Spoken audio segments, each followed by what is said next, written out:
नमस्कार बच्चों, आज के इस क्लास में आपको मैं बड़ा ही इम्पोर्टेंट वर्क कराने जा रहा हूं। हमें लगता है कि इससे काफ़ी आपको लाभ मिलेगा, क्योंकि पिछले क्लास में मैंने अशुद्धि संशोधन पर काफ़ी विचार विमर्श किया और मैंने सोचा कि उसमें जितना सफिशिएंट प्रैक्टिस होना चाहिए उतना उसमें प्रैक्टिस हम कराने में सक्षम नहीं पाए थे, क्योंकि वीडियो बहुत ही बड़ा हो गया था, लंबा हो गया था। तो मैंने इसलिए इसके आगे वाले पार्ट में मैंने सोचा, मतलब इस क्लास में, कि क्यों नहीं बच्चों को जो बोर्ड में क्वेश्चन पूछे गए हैं अशुद्धि संशोधन से संबंधित, चूँकि ये बहुत ही इम्पोर्टेंट टॉपिक है अशुद्धि संशोधन, तो इस पर क्यों ना हम बोर्ड में पूछे गए प्रश्नों को हम यहाँ प्रैक्टिस के तौर पर बच्चों को उपलब्ध कराएं। तो आज हमने वही काम किया है। आप यहाँ देखेंगे मैंने पहले से लिख रखा है ताकि आपका समय का बचत हो। इसमें बोर्ड में पूछे गए 13, 14, 15, 16, 17 तक का मैंने इसमें प्रश्न लिखा है अशुद्धि संशोधन से संबंधित। अर्थात सीबीएसई बोर्ड में जो 15 से लेकर के इधर 16, 17 तक जो बोर्ड में क्वेश्चन पूछे गए हैं, और तो उन क्वेश्चनों को मैंने उन प्रश्नों को मैंने यहाँ क्या किया है, सारा मैंने सिर्फ क्वेश्चन मैंने यहाँ लिखा है जो आपके बोर्ड में पूछे गए हैं। तो एक तो उद्देश्य ये था कि आप यदि बोर्ड के प्रश्नों को देखते हैं और उसे यदि आप सॉल्व करते हैं तो आपको पता चलता है कि आपने वास्तव में जो कुछ पहले आपने नियम पढ़ा है उसको किस हद तक आपने समझा है। तो चलिए इस चीज़ की परीक्षा हम स्वतः करते हैं, खुद करते हैं, और इसको साथ साथ हम समझाते भी चलेंगे, ताकि आपको जो कुछ पहले अगर जो मैंने बताया है अशुद्धि संशोधन में नियम, शायद वो यहाँ पर और ज़्यादा स्पष्ट हो सके, क्लियर हो सके। तो हम लोग आगे बढ़ते हैं। चलिए, पहला इसमें प्रश्न इस ऊपर मैंने लिख दिया है, बोर्ड परीक्षा में पूछे गए अशुद्धि संशोधन के प्रश्नों पर अभ्यास प्रैक्टिस। अब इसमें हम लोग हर एक क्वेश्चन को, इसमें टोटल 14 क्वेश्चन मैंने दिए हैं बोर्ड से, ठीक है ना, ये 4 से 5 साल का। तो इसे हम लोग अब सुधारेंगे, ठीक है ना। अब चलिए, पहला जो है क्वेश्चन वो है, कुतुब मीनारे वयम बहून जनाः अपश्यामो। कुतुब मीनार जो दिल्ली में अवस्थित है, हम सभी जानते हैं। प्रश्न इसमें कहा गया कि कुतुब मीनार पर हम लोग बहुत सारे लोगों को हमने देखा, ठीक है ना। वयम हम लोगों ने बहुत सारे लोगों को कहाँ देखा? कुतुब मीनार पर देखा। ये इस वाक्य का अर्थ है।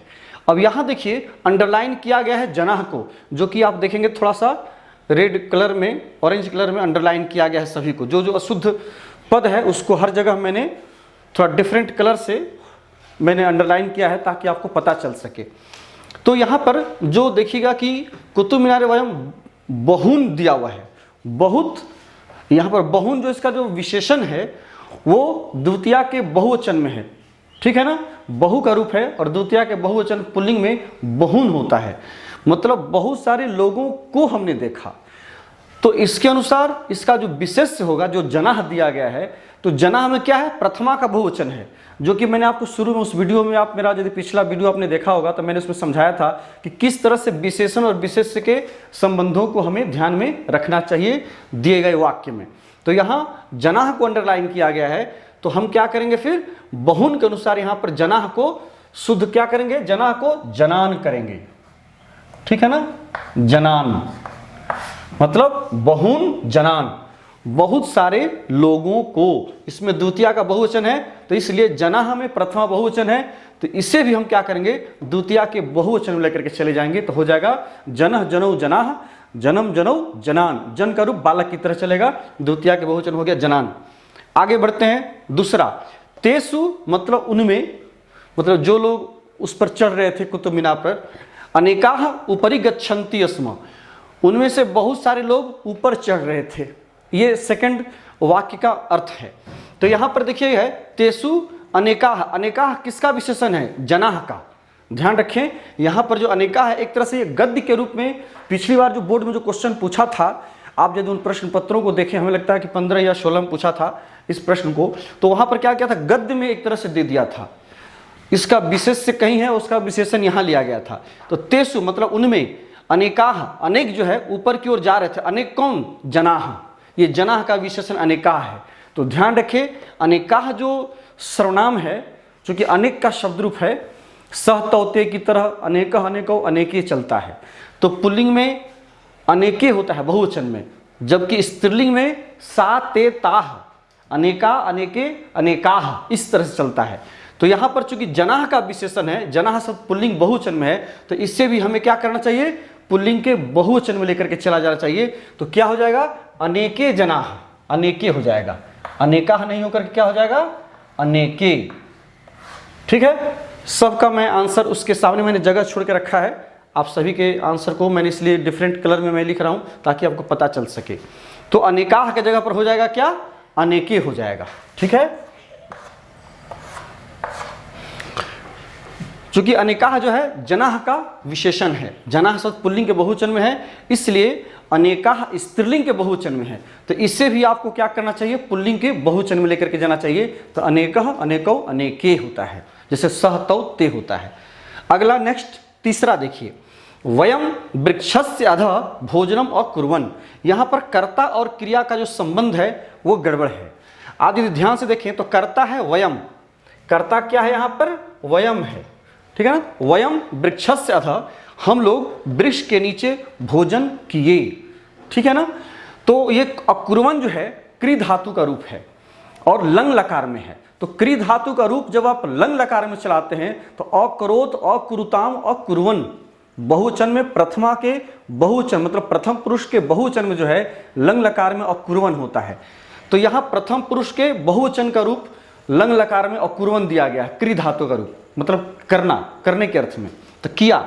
जबकि कर्ता क्या है, वयम है। वयम कहाँ का है, अहम आवाम वयम, उत्तम पुरुष बहुवचन का कर्ता यहां दिया गया है। मतलब कर्ता है उत्तम पुरुष बहुवचन का और क्रिया क्या है, प्रथम पुरुष बहुवचन का।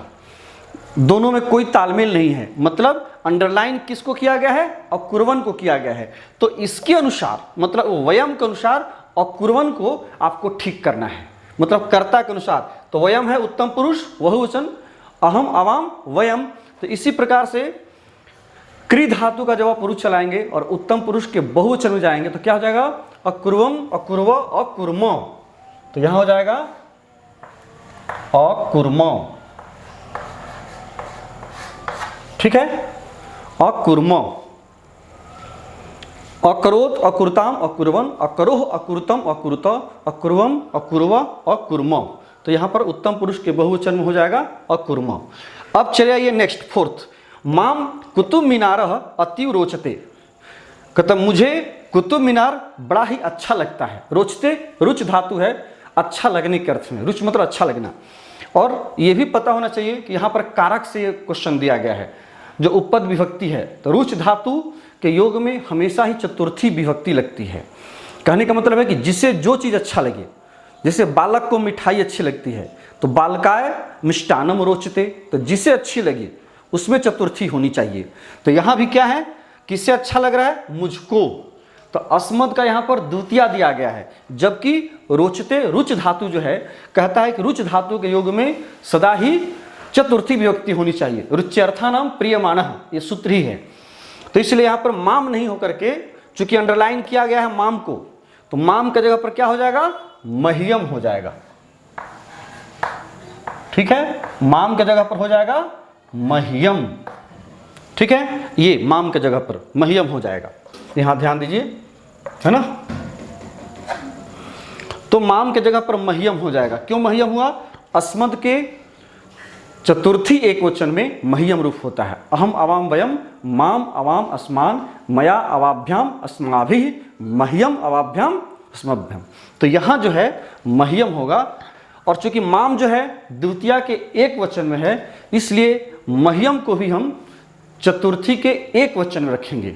चतुर्थी में क्यों ले गए, क्योंकि यहाँ पर रोचते, ये ध्यान रखिए, ये जो देख रहे हैं रोचते के कारण यहाँ पर मह्यम में चतुर्थी विभक्ति हो गई। ठीक है, नेक्स्ट आगे बढ़ते हैं पांचवा में। पांचवें नंबर में देखिए, कर अहम पत्रवाहकः अस्ति। अहम उत्तम पुरुष एक वचन का करता है। ठीक है, कह कि मैं पत्रवाहक हूं, और यहां पर क्रिया क्या है, प्रथम पुरुष के एक वचन का अस्ति। तो अस्ति अस्तः संति, अस धातु का रूप है के अर्थ में, होना, अस धातु होना, उसी होना से है, लंग लकार में था, लिट लकार में होगा, इस तरह का अर्थ निकलता है। तो यहाँ जो है अहम उत्तम पुरुष एक वचन का करता है और क्रिया जो है, जो सहायक क्रिया है इसकी, वो सहायक क्रिया लट लकार के प्रथम पुरुष एक वचन की है। तो कहाँ उत्तम पुरुष एक वचन और कहाँ प्रथम पुरुष का एक वचन, दोनों में अंतर है। तो हमें क्या करना है, अस्ति को सुधारना है, अस्ति क्रिया को, सहायक क्रिया को शुद्ध करना है तो अहम के अनुसार। तो क्या हो जाएगा, अस्ति अस्तः संति, असि अस्थ अस्थ, अस्मि स्वः स्मः। ठीक है, तो यहां पर उत्तम पुरुष में हो जाएगा अस्ति के जगह पर अस्मः। ठीक है, सॉरी अस्मि, यहां पर थोड़ा सा जगह बनाते हैं, है ना। तो यहां पर हो जाएगा अस्मि, उत्तम पुरुष एक वचन में, अस्मि स्वः स्मः। ठीक है, तो अहम के अनुसार यहां पर अस धातु का रूप उत्तम पुरुष के एक वचन में होगा तो होगा अस्मि होगा। ठीक है, जो कि उत्तम पुरुष एक वचन का कर्ता भी है। अब देखिए नेक्स्ट 6, जनेभ्य आगता पत्राणि वितरामि। कह रहा है कि लोगों के लिए आए हुए पत्रों को मैं वितरित करता हूं। कौन, जो पत्रवाहक है, पोस्टमैन, पत्रवाहक पोस्टमैन जिसको कहते हैं, जो लेटर को डोर टू डोर जाकर के डिस्ट्रीब्यूट करता है, बांटता है। तो जनेभ्य लोगों के लिए आए हुए पत्रों को मैं क्या करता हूं, वितरित करता हूं। ये पोस्टमैन कह रहा है कि मैं पत्रवाहक हूं, मैं पोस्टमैन हूं, लोगों के लिए आए हुए पत्रों को मैं वितरित करता हूं, डिस्ट्रीब्यूट करता हूं, बांटता हूं। तो यहां जो है आगता पद जो है इसको अंडरलाइन किया गया है। तो आगता जो है वो विशेषण पद है। किसका विशेषण है, पत्राणी का। तो पत्राणी इसका विशेष्य हो गया। तो ध्यान रखें कि पत्राणी शब्द नपुंसक लिंग के बहुवचन में है। ठीक है, नपुंसक लिंग के बहुवचन में है। तो आगता जो है पत्राणी का विशेषण होने के कारण इसे भी नपुंसक लिंग के बहुवचन में लेकर के आपको जाना होगा। यहां पर क्या है, पुल्लिंग के बहुवचन में है। आगतः, आ उपसर्ग लग करके गम धातु से अक्तः प्रत्यय लग करके आगतः बनता है, और बहुवचन में आगतः पुल्लिंग में दे दिया गया है। जबकि आपको पता है कि अक्तः या त्वतु प्रत्यय से बनने वाले शब्द विशेषण होते हैं और अपने विशेष्य के अनुसार चलते हैं, जो कि मैंने आपको पिछली वीडियो में मैंने आपको बताया है जब मैंने प्रत्यय पढ़ाया है। तो यहां भी आगतानि पत्राणि, आए हुए पत्रों को मैं वितरित करता हूं। तो चूंकि पत्राणि के अनुसार यहां जो आप देख रहे हैं, जो पत्राणि दिया गया है, इसके अनुसार ये क्या होगा, आगतानि, आगतानि। ठीक है, आगतानि पत्राणि, इसके अनुसार यहां पर आगतानि हो जाएगा। ठीक है, अगला देखिए 7वां 7, ते पत्रेषु, कहते वे लोग पत्रों में क्या क्या प्राप्त करते हैं। वे लोग मतलब जो लोग जो लोग पत्र को लेते हैं, वे पत्रों में साक्षात पत्र भी प्राप्त करते हैं। साक्षात जो इंटरव्यू का जो पत्र होता है वो, ठीक है, उसे हम लोग साक्षात पत्र कहते हैं। तो वे पत्रों में साक्षात पत्र, अब देखिए पत्र शब्द यहां पर पुल्लिंग दिया गया है। ठीक है, जबकि पत्र शब्द नपुंसक लिंग होता है। यहां पर लिंग की गड़बड़ी है, यहां पर विशेषण विशेष्य की गड़बड़ी है। आप देखिएगा, जो मैंने आपको पिछली वीडियो में जो अशुद्धि संशोधन जो मैंने आपको बताया है 2 पार्ट में, पार्ट 1 और पार्ट 2, चूंकि इतना बड़ा वो टॉपिक है कि उसे जो है वो एक वीडियो में संभव नहीं हो सकता था, इसलिए मैंने उसे 2 वीडियो में बनाया है और काफ़ी रोचक तरीके से मैंने बताया है। आप यदि उस वीडियो को नहीं देखे हैं तो अवश्य देखें और सब्सक्राइब भी जरूर करिए, आपसे ये मेरा आग्रह है, रिक्वेस्ट है।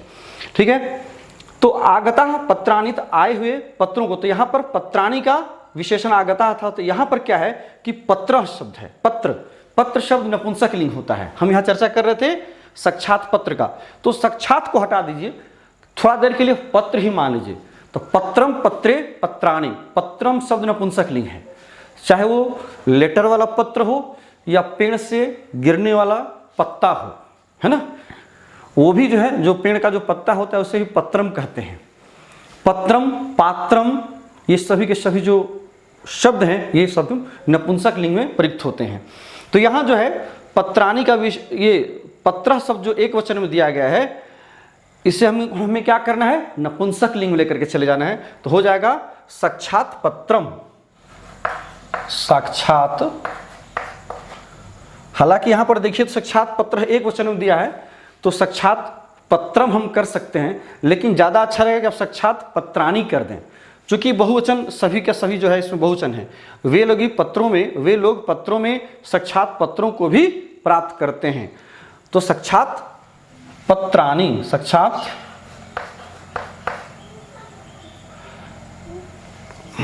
से जगह यहाँ थोड़ा कम पड़ जा रहा है।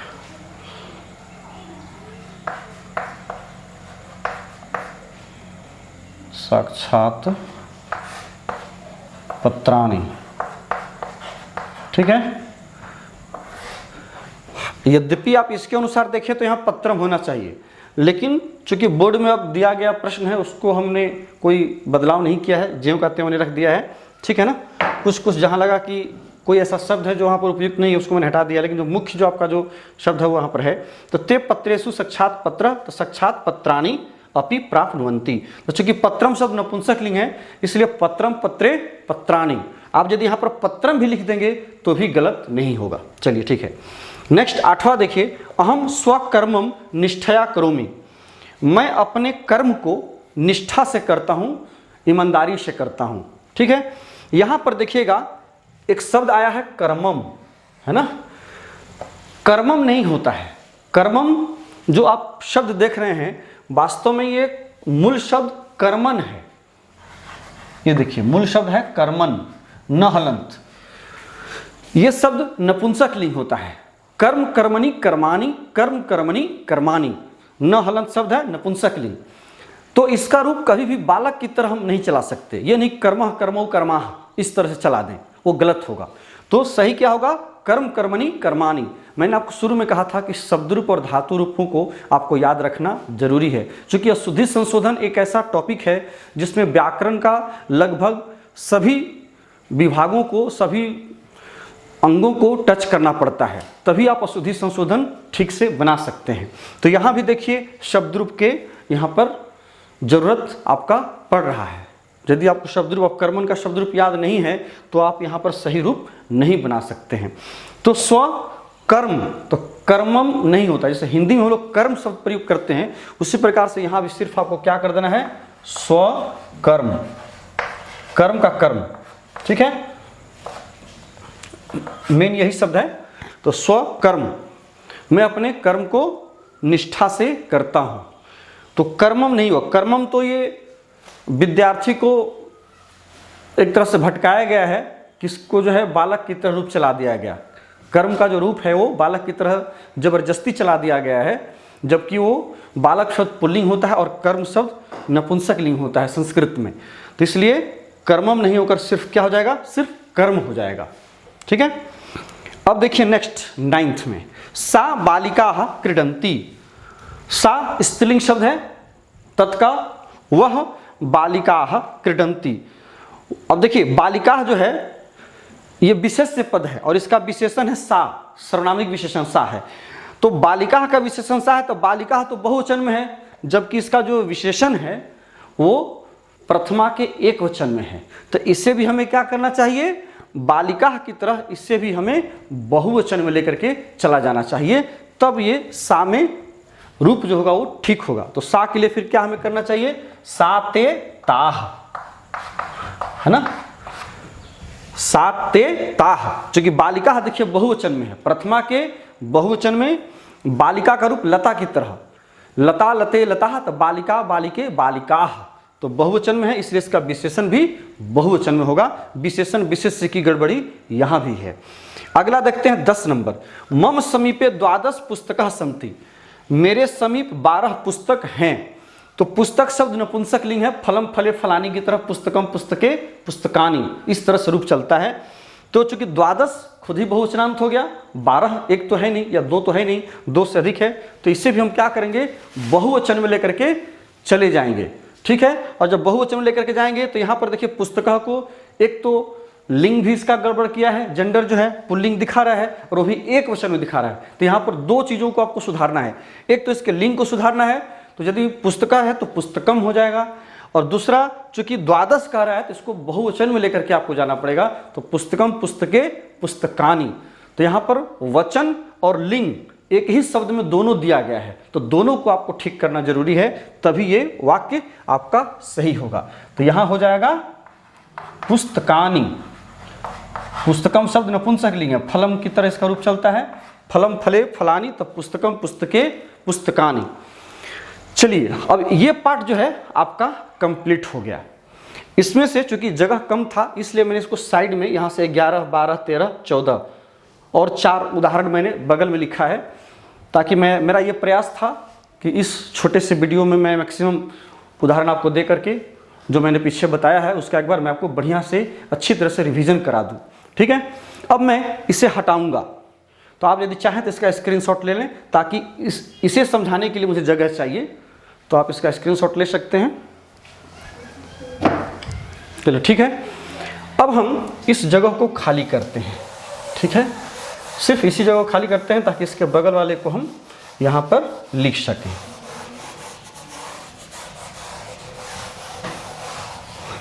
अब देखिए, यहाँ देखिए, भवान सुखी भवन्तु, ये 11 नंबर का जो है, तो भवान सुखी भवन्तु कहता आप सुखी हों। भवान मैंने बताया था पिछली वीडियो में, आप देखेंगे तो भवत का शब्द रूप है आपके अर्थ में, भवान भवन्तौ भवन्तः, तो शब्द रूप की तरह इसका रूप चलता है। जैसे कि बालकः बालकौ बालकः चलता है कर्ता की तरह उसका रूप, उसी प्रकार से भवत का ये सर्वनाम पद है आपके अर्थ में, तो इसका रूप शब्द रूप की तरह चलता है, मतलब जैसे बालक ऐसे सब भवान का। तो ये भवान जो है प्रथमा के एक वचन है, मतलब प्रथमा व्यक्ति के एक वचन में है, जबकि इसकी जो क्रिया है भू धातु की वो प्रथम पुरुष के बहुवचन में है, लोट लकार में। तो इसे हमें क्या करना है, लोट लकार में ही सुधारना है। ध्यान ये देना है कि जो भी क्रिया जिस लकार में हो उसी लकार में आपको सुधारना चाहिए। तो यहाँ क्या है, भवान प्रथमा व्यक्ति के एक वचन में है कर्ता, तो क्रिया को भी क्या करना है, हमें प्रथम पुरुष के एक वचन में लेकर के जाना है। और चूंकि लोट लकार का है तो लोट लकार के ही प्रथम पुरुष के एक वचन में लेकर के आपको जाना है। तो यहाँ पर भवन्तु की जगह पर क्या हो जाएगा, भवतु। ठीक है, यहाँ हो जाएगा भवतु। ठीक है, इसका आंसर हम इधर लिख रहे हैं लेफ्ट साइड में। इसी प्रकार से देखिए, आवाम मित्रैः सह गमिष्यतः, अवाम अहम अवाम हम दोनों, उत्तम पुरुष द्विवचन का करता है। यही तो आपको ध्यान देना है। जैसे वाक्य शुरू हो तो पहला काम आपका है कि वाक्य को पहचानिए कि वाक्य में कर्ता कौन है, क्रिया कौन है। इन दोनों को पहचानने के बाद दोनों के संबंध को देखिए कि कर्ता के अनुसार क्रिया है या नहीं, या क्रिया अगर है तो क्रिया के अनुसार कर्ता है कि नहीं। यही दोनों चीज यहाँ पर देखिए, कर्ता को सुधारना है, तो कर्ता को सुधारने के लिए आपको क्या करना होगा, क्रिया को देखना होगा। मतलब क्रिया का जो पुरुष जो लकार है वही पुरुष वही लकार आपका कर्ता का भी होना चाहिए। तो यहाँ पर आवाम जो है उत्तम पुरुष द्विवचन का है, तो आवाम मित्रैः सह गमिष्यतः, तो यहाँ पर गमिष्यतः क्या है, लिरिट लकार का रूप है। गमिष्यति गमिष्यतः गमिष्यन्ति, और प्रथम पुरुष के द्विवचन में है, लिरिट लकार में, भविष्यत काल के अर्थ में, मतलब हम दोनों मित्रों के साथ जाएंगे। ठीक है, हम दोनों मित्रों के साथ जाएंगे, गमिष्यतः। तो यहां पर आपको क्या करना होगा, गमिष्यतः की तरह जो है, गमिष्यतः के अनुसार आवाम को ठीक करना है। तो क्या ठीक करेंगे तो क्या होगा, तो तीतः अंति, गमिष्यति गमिष्यतः गमिष्यन्ति। तो यहां पर द्विवचन में है, प्रथमा के द्विवचन में लिरिट लकार में, तो इसको भी हम क्या करेंगे, कर्ता को प्रथम पुरुष के द्विवचन में लेकर के जाएंगे। तो प्रथम पुरुष के द्विवचन में क्या होगा, सह तौ ते, तो तौ, तो अवाम के जगह पर हो जाएगा आपको तौ। ठीक है,